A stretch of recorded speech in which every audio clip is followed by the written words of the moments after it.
Fala, minha rapaziada! Sejam bem-vindos a mais um vídeo aqui no canal. Eu sou o Sérgio Português e vocês estão no canal Paixão da Gama. Rapaziada, estamos de volta para mais um vídeo e dessa vez vamos falar um pouco sobre as contratações que o Vasco vem fazendo nessa janela de transferência, contratações diferentes das janelas anteriores e que com certeza vão aumentar aí o nível do time do Vasco. Mas antes da gente começar a falar a respeito desse assunto, eu peço a você que está chegando agora no canal para me dar uma moral, se inscreva aqui no canal, aperte o sininho de notificações para receber os nossos vídeos futuros, deixe o seu like para poder estar divulgando o nosso trabalho para mais e mais vascaínos por todo o Brasil, e o seu comentário é de suma importância para saber o que você está achando do trabalho do Admar Lopes na executiva do Vasco da Gama. Então vamos começar o vídeo falando a respeito, dessa janela de transferência que deu uma movimentada nesta quarta-feira.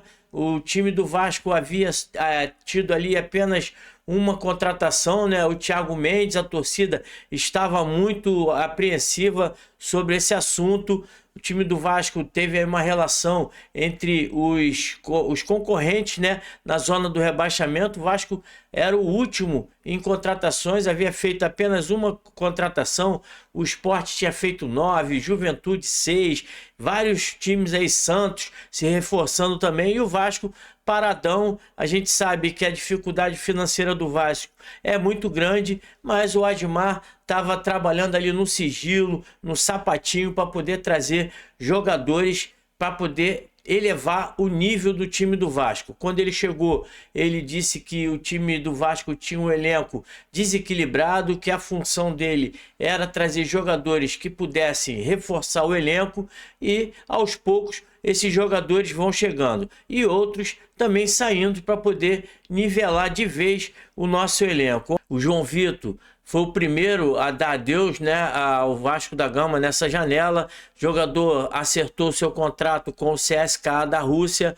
O Vasco vai receber 4,5 milhões de euros pela negociação, ficando ainda com 25% do passe do atleta, e vai deixar de pagar também 1 milhão de euros para o Benfica por causa daquela cláusula, que se o Vasco não descesse para a segunda divisão, o Vasco teria que pagar 1 milhão de euros em 2024 e 1 milhão de euros em 2025. O Vasco vai negociar com o Benfica, a proporcionalidade, porque o jogador não vai ficar até o final do ano. Além de um bônus que o João Vitor também receberia caso o Vasco permanecesse na primeira divisão. Então o jogador se despediu, como eu já falei ontem, e o Vasco agiu rápido, já vinha tentando a contratação do Carlos Cuesta, e ontem fechou essa negociação em 5 milhões de euros, por 75% também do passe do atleta. O jogador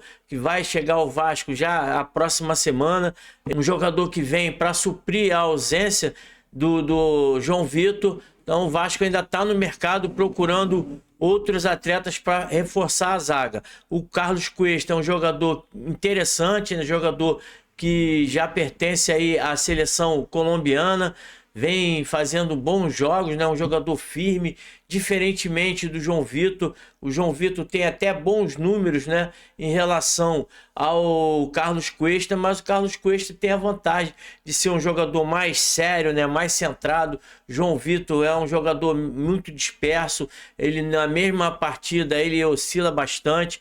No caso, o colombiano vai vir para elevar a fase defensiva do Vasco, porque viemos aí tomando muitos gols durante os últimos jogos. Espero que o Carlos Cuesta possa chegar para ser aí o xerifão da zaga do Vasco.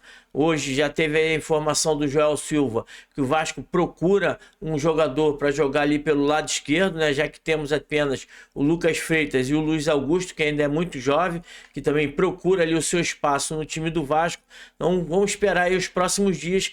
De repente o Vasco pode estar trazendo esse zagueiro pela esquerda para reforçar aí o nosso elenco. Também surgiu ali a informação que o Vasco estaria, né, já quase tudo certo com o Jonathan Iconé, né, da Fiorentina, um atacante, né, um belíssimo atacante que joga pelo lado direito, também pode jogar como camisa 10, é um cara interessante, jogador de muita habilidade, muita velocidade, né? Um bom trato com a bola, um francês que tem dupla nacionalidade, né? Cara que chegaria ali para poder, né, fazer ali uma sombra, principalmente com o Coutinho, ou então já chegaria para ser titular. Estamos aí também em vias de fazer a negociação com o Ryan.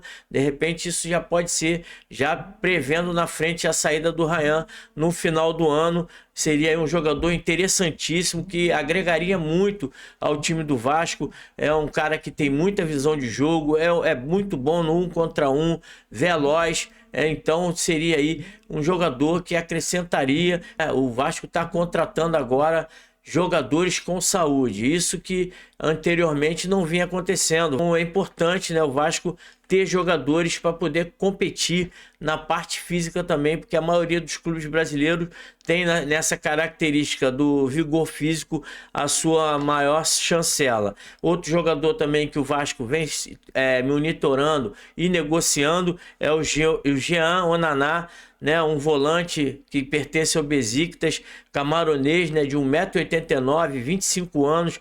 O Vasco está tentando aí um empréstimo por esse jogador, né? O Fiorentina não deve se opor, já que nas últimas 2 temporadas ele vem negociando o Onaná por empréstimo. Então um jogador que poderia também ajudar muito o Vasco. Assistir um vídeo desse jogador, um jogador muito forte na marcação, né? Um jogador que a gente só tem a característica igual no caso do Hugo Moura, um jogador que defende bastante, mas na minha opinião ele ainda defende mais que o Hugo Moura. É um jogador esguio, rápido, marca muito bem, toma muita bola. Ele que começou lá no Leixões de Portugal, na base do time português, passou pelo Lille, onde trabalhou com o Admar Lopes, Bordeaux da França.